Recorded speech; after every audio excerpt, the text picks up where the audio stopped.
Fannoon yoo dhuftee fannoo fannoo agargaba እንዳይመሽብ jechuun deemula qarratoo jaraa jechuudha la oduu Abiyyi miliqee kuteeraa ka jedhu guyyuma tokko soon beekin rafiitii raguu kaatan dhageessu kan Nobeli hidhate zinara addunyaa nuwwate dolaara biyyatti fonkole ayyaani dinagdee butuchee waraani Nobeli hidhate zinara addunyaa nuwwate dolaara biyyatti fonkole ayyaani dinagdee butuchee waraani marataan kuni namni isa qabee hidhuu dhabamee jennaan kasila Amanueli galuu qabu tokko dhaqee 4 kiiloo seenee biyya unkuree lubbuu 100 ol galaafatee arra sana ol galaafachuudhaaf kursiirra jira maaliif already biyyattiin percentage 50 ol harka isaatii baatetti yoo dachiillee laalle jechuudha dachiillee laalle percentage 50 ol harka jaraarraa baatetti harka gowwaa kanarraa baatetti kasila Oromoo qabatee ummata Oromoo fedhii Oromoo hayyoota Oromoo fitti qabatee of kabachiisee ummatas kabachiisee sabaaf sablammii kabajee of kabachiisee amata meeqa kasila bulchuu danda'u nafxanyaa wajjin achi keessatti maratanii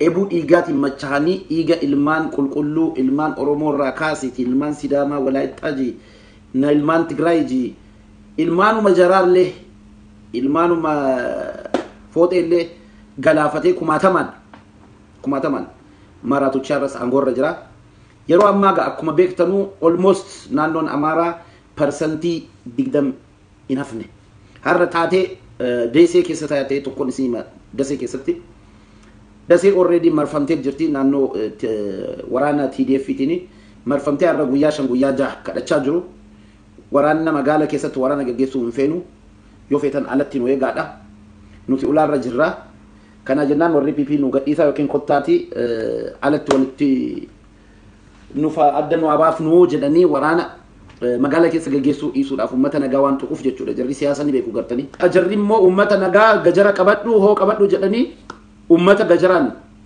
itti bobbaasuuf fedhanii haala kanaan osoo jiranu gaa arranni tokko machaayatu makilaasha ka godhina fakkaata ganama kana akkas jedhanii yeroo kana juntaan galee kan jedhu gajaras ka qabatee maarrees ka qabatee gadi baanii tuma wal irratti dhudhukaasuu eegalan jechuudha Desee keessatti yeroo kana kantiibaan miliqee Deseedhaa miliqee bahee fiigee yeroo ammaa namni bilxiginnaan kan jedhamtee afuriisi Desee keessa hin jiru waraanni hanga ta'e marfameera akka itti bahuus hin qabu harka kenni achi keessatti magaala keessa waraanni hin jiru wal waraanuu hin jirtu nagaan harka kenni jedhamee kadhatamaa jira sadarkaa kanarra jira gara Deseetiin achi booda Desee keessa baanaan Kombolchaa Axaayee baatee Shawaroobit maarreen kun naannoo Oromiyaati naannoon Amaaraa gara kanaan dhumattee jechuudha achiin immoo Baardaariif Gondar har'a dhukaasa ture Baardaaris lubbuu keessa jiru ni qabatu guyyaa 5-4 kana keessatti ni qabatu maal akka eegaa jiru seenaa tokkoon isinitti mala seenaa biyyattii sana keessatti biyyattii Itoophiyaa jedhamtu keessatti waraanni ka gaggeeffamu achuma naannoo sameen san keessatti Xaaliyaan illee achitti mo'atee jennaan uggu gara magaalaas dhufu gara Shawaa dhufu harkuma dhaamaa fi gale Dargiinis achitti mo'atamee jennaan bosona sana keessatti magaala keessatti waraana gaggeessine gadhiisee bade fiigee bade Ugullaalu namtichi marataan kun hanga jaree 4 kiiloo dhufanuu eegaa jiran fakkaata kun immoo gaagaama lubbuu ummata nagaa magaala keessa jiru gaagaama guddaa fida jedheeti yaada maaliif namtichi aqliin shottiidha 4 kiiloo mataa'ee eegana fakkaata tokkoffaa gara Ameerikaa deemuu hin danda'u Awurooppaa deemuu hin danda'u amma carraan ni qabu gara Turkii fi Raashaadha silaa yeroodhaan deeme ofis baraaree ummata nagaa lubbuu ummata nagaa sababa isaatiin dhumaatii dhufuu kana nama iddoo baraaruu danda'a jedheeti yaada akka dhuunfaa tokkotti kana amma booda inni aangoo mootummaa ta'ee biyya sana bulchaan kun waan hin fakkaanne gara Wallagga yoo deemtan waraanni keenya waboon hanga Ambootti guutumaan guutuutti dhuunfatee jira guutumaan guutuutti jechuu danda'ama bilxiginnaan afurri bilxiginnaan naannoo sana keessa hin jirtu waboon yaqiinaan magaala keessa ummata sana walitti qabee mari'achiisaa jira gara Gujii Booranaatis akkasuma even naannoo Finfinnee gidduu galatti kan jiru waboodha waboon keenya seenaa isaa keessatti hojii akka amma itti hojjetaa jiru akka amma itti jiru kana takkaa hojjetee hin beeku waboon keenya waan nama boonsu laalaa jirra naannoo Shawaa keessa naannoo Salaalee keessa waboon keenya akka malee qeerroon keenya kan illaa malee agtee silaa naannoo isii hin galchine ristaas mallaashii sana keessatti hidhee duutu kun silaa qe'ee ofii irratti duute isiidhaaf seena. Isiidhaaf ijoollee keenyaaf seena. Awwaalchi jaraallee awwaalcha kabajaa uummata ofii biratti. Achitti allaattii nyaataa jira. Waraabessa nyaataa jira. Waraabessa kan isin ajaa'ibsiisu akka malee kan isin dinqu waraana makkalaakiyaan kun dhuguu fuuldura riippablikaan gaardii illee dabalatee ingada tiktookii irra ofii dubbadheen ture. Taatee sanas isinitti hima akka osoo hin irraanfatiin maaltu ta'e achitti kombolchaa irratti jarri kun hayiqii dabarfatanii dasee gubbaatti dhiisanii hayiqiidhaan dabarfatanii kombolcha ufanii qabatanii jiru. Amma kombolcha irratti dhukaasa wayii dhaga'an waasaan barre jarritti deef. Yeroo kan uummanni jiraataan naannoo sanaa aboo kunoo warri miidhame kunoo as jiru jedhanii itti manii jennaan deemanii fiiganii marsanii qaban. Ogguu qaban warra riippablikaan gaardiidha nama 10 akkas ta'a. Maal taatan? Eenyu wajjin walitti dhukaastan? Faannoo maaliif? Faannoon dudduuba irraa nurratti dhukaasa. Haqaati waraanaa jedhee. Egaa jarri Oromoo maal godhaa jiru? Oromoo qofaa miti sabaaf sablammii waraana sabaaf sablammii fuuldura kaaniiti jarri dudduuba irraa warra baqatan eegu. Ofii waraana keessan seenan. Gaafa silaa injifannoon yoo dhuftee faannoo faannoo ufaannoo agargabaa እንዳይመሽብ jechuun deemula qarartoo jira jechuudha. Kana jennaan kunis hin milkoofne already naannoo Oromiyaa ijoollee Walloo ijoollee Warqituu akka malee deeggarsa godhaa jirti. Deeggarsa guddaa godhaa jirti. Kana jennaan gara Walloo kana dubbiin umatteetti. Amma booda biyyattii sana keessatti Abiyyi abbaangoo ta'ee mootummaa ta'ee biyya tasgabbeessisee biyya ijaaree mootummaa ta'ee jiraata jechuun waan hin fakkaanne. Nama mo'ateen mo'atame. Laala jalqaba qabsoo Oromoo keessatti wareegama ilmaan Oromoo 5,000 ta'an qabsoo karaa nagaatiin injifannee qawwee tokko malee gaagaama tokko malee sammuudhaan injifannee aangootti kennine jechuudha. Jarri garuu yedila axbaa jagnaa ta'aniiti. Yedila axbaa jagnaa afaan keenya maal jedhama erga injifannoo dhufte booda jagna.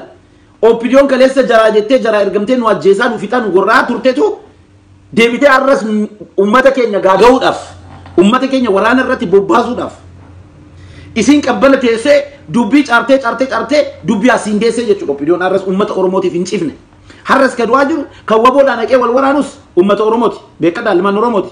Liyyuu Haayilii kora bittinneessaa jini daanka jette. Raayyaa ittisa biyyaa keessas persentiin 60 ilmaan Oromooti. Inni ammata 27 qatee jennaan harras achitti ilmaan keenya ergitee kasilaa bilisoomnee hayyoota keenyaan wal mari'atanii hayyoonni keenya biyya bulchanii kasilaa ta'uu qabu kana faalleessitee sirna nafxanyaan isinitti deebisa jette minilikiin isin irratti dhaaba jette akkas nu goote Opidoo. Amma 27 itti gaafatamummaa fudhattee ko Oromiyaa bulchaa ture eenyu Opidoo. Ka itti gaafatamu ka ijoollee keenya ka hidhamanis ka du'aniifis ka maarree ta'aniifis ka itti gaafatamtu Opidoo. Ganda keessatti Opidoon galmooftee taa'uu qabdi. Bilteginaan Abiyyi xiyyaara tokkoon bara garatti baru yookiin Eertiraa deema yookiin Turkii deema yookiin Raashaa deema beekadha. Kun beekama guyyaa tokko yeroo rafiitii irraa ol kaatan yidduuma kana jechuudha. Abiyyi miliqeeraa ka jedhu tokko dhageessu jechuudha. Oduu Abiyyi miliqee kuteeraa ka jedhu guyyuma tokko osoo hin beekin rafiitii irraa kaatan dhageessu kana shakkina. Maaliif seenaa nafxanyaatu akkas.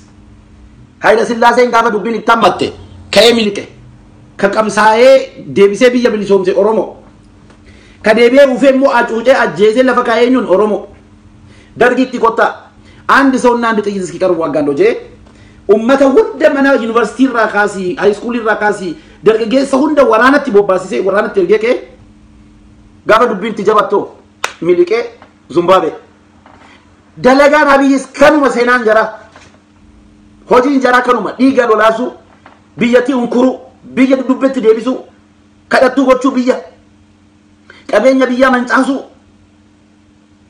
ቀበኛ ጉጀኑ ቀበኛ ሜሻታው ደንዳ ቀበኛ ilma namaa ta'uu danda'a. Kana jennaan Abiyyiin fiiguu miliqu ka jedhu kana yaada sidhaan jedhe hojii wal faalleessuu danda'a. Garuu ni miliqa. Yoo meeqa maraatu ta'es dhumarratti inni inuma miliqa. Ibbaa ibbatti dabballoota isaa hunda garuu harkatti qabanna. Kun waan hin oolle. Kun waan hin oolle laata. Gaafa boolloo qottuu gadi hin fageessinii jira Oromoon. Maaliif diqqoo ofii itti lixa waan ta'eef. Waraana diila kana eenyu warra akka Giiniidha. Pireezidaantii Giinii tokko Abiy wajjin keekii muree ture beektu. Arramo kaleessa gaantiniin waraanni isaatti seenanii haadha isaa caccabsanii dhukkee irraa kaasanii gaangoo irraa achi darbatanii lafa kaa'an. Kunis ta'uu ni mala biyya keenya keessatti. Hanga inni xeenuu kana dhuguman seelaa. Haalli amma jiru sadarkaan amma nuti irra jiru ilmaan walloo ilmaan warqitu yeroon isin qabsooftan amma laala waan tokko jira ifa ifatti wanti walitti himuu qabnu jechuudha. PP maal nurraa barbaaddi beektu? Amata 27 wayyaaneen akkas nu goote jenneetuma waan sana qabannee akka teenyu feeti. Isinoo maal hojjetti? Ergamtuu naftanyaa taatee nufitti. Isin dhaqxee naftanyaa wajjin walitti dammaramtee Eertiraa wajjin walitti dammaramtee waraana Eertiraa osoo nafiin Oromiyaa keessa galee ajjeesa. Waraanni naftanyaa osoo Oromiyaa keessa galee ajjeesa. Nuti garuu waa'ee wayyaanee wanti nuti dubbannus hin jiru, wanti nu beeknus hin jiru. Waa'ee wayyaanee kabulchaa ture federaala. Oromiyaa kabulchaa ture OPDO jaruma kana. Amata 27 kan nu fixe jara kana. Haddas yoo xiqqaate naannoo Oromiyaa keenya hambifachuudhaaf. Yoo xiqqaate naannoo keenyatti afaan keenyaan barachuudhaaf. Gaaffii kaleessa ganama qabnu sana deebinee gaafannee gaaffii keenya deebisiisuudhaaf illee kan nuti qabsoofnu qabsaa'uu qabnu warra nu fakkaatu wajjin yaadan sirna federaalaa warra geggeessan wajjin. So TDF waliin qabsoofnaa jechuudha. Egereen keenya tokko nu midhaniiru kan nu midhanu garuu kan yoom nu midhan jarri abaa'oo balleessanii OPDO oomishan nu midhan ka achi boodaa garuu kan nu miite OPDO amata 27 kan nu qabatte OPDO har'a sheexanni dhufnaan sheexanni Abiyyiin aangoo irraa kaasu yoo dhufe kullaasaa Oromoo waliin dhaabbachuu qaba.